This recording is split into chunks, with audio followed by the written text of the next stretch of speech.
முன்னாள் அமைச்சரும் எம்எல்ஏவுமான தோப்பு வெங்கடாச்சலம் உள்ளிட்ட 8 எம்எல்ஏக்கள் முதலமைச்சர் எடப்பாடி பழனிசாமியை நேற்று முன்தினம் அணியாக சென்று சந்தித்தனர். இது தவிர மேலும் 10 எம்எல்ஏக்கள் நேற்று முதல்வரை சந்தித்தனர். இந்த சந்திப்புகள் குறித்து நமது செய்தியாளர் ஜான் மைக்கேல் முன்னாள் அமைச்சர் தோப்பு வெங்கடாச்சலத்துடன் நடத்திய உரையாடலை இப்பொழுது பார்க்கலாம். சார் வணக்கம். அதாவது இப்போ முதல்வரை சந்திக்கிறது அப்படிங்கிறது ஒரு தொடர் நிலையாக சட்டமன்ற உறுப்பினர்கள் மத்தியில் பேசப்படுது.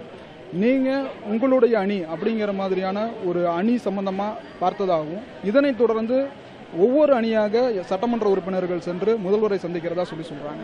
இப்படி இருக்கிற சூழல்ல எதற்காக இந்த சந்திப்பு நடைபெறுகிறது? முதல்வர் சந்திப்பு என்பது இப்போ வாடிக்கையான சந்திப்பு தான். இப்போ சட்டமன்ற உறுப்பினர்கள் முதல்வரை சந்திப்பது என்பது அதுக்குண்டான உரிமை சட்டமன்ற உறுப்பினர்களுக்கு இருக்கிறது. அதாவது அவர்களுக்கு கோரிக்கை வருவது தொகுதி சார்ந்த பிரச்சனையா அல்லது மாவட்டம் சார்ந்த பிரச்சனையா அல்லது இயக்கம் சார்ந்த பிரச்சனைகள் வருகிற பொழுது முதல்வரை சந்தித்து அந்த கோரிக்கைகளை கொடுக்கக்கூடிய ஒரு சூழ்நிலை எங்களுக்கு வருகிறது. சட்டமன்ற உறுப்பினர்களாக இப்போ நீங்க போய் முதல்வரை சந்திச்சிருக்கீங்க. இந்த 8 பேர்களும் தங்களுக்கான அமைச்சரவையில் இடம் வேணும் அப்படின்ற ஒரு கோரிக்கைக்காக தான் இந்த மாதிரியான செயல்பாடுகளில் இறங்கியிருக்காங்க அப்படின்ற ஒரு குற்றச்சாட்டுகளை கூட சிலர் முன்வைக்கிறாங்க. இப்படி இருக்கும்போது நீங்க இதை எப்படி பாருங்க? நாங்கள் முதலமைச்சரை சந்தித்தது எங்களுக்கு அமைச்சரவையில் இடம் கொடுக்க வேண்டும் என்கிற கோரிக்கை அங்கு எந்த இடத்திலும் எழவில்லை.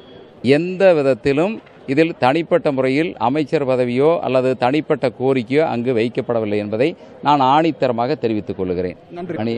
அணிங்கிறதெல்லாம் என்னங்க, நாங்கள் எங்களுடைய கருத்துக்கள் இப்போ நாங்கள் ஒரு அணியை 4 பேர் சேர்ந்து போய் ஒரு கருத்துக்களை சொன்னால் அதை அணியாக எடுத்துக்க வேண்டியதில்லை.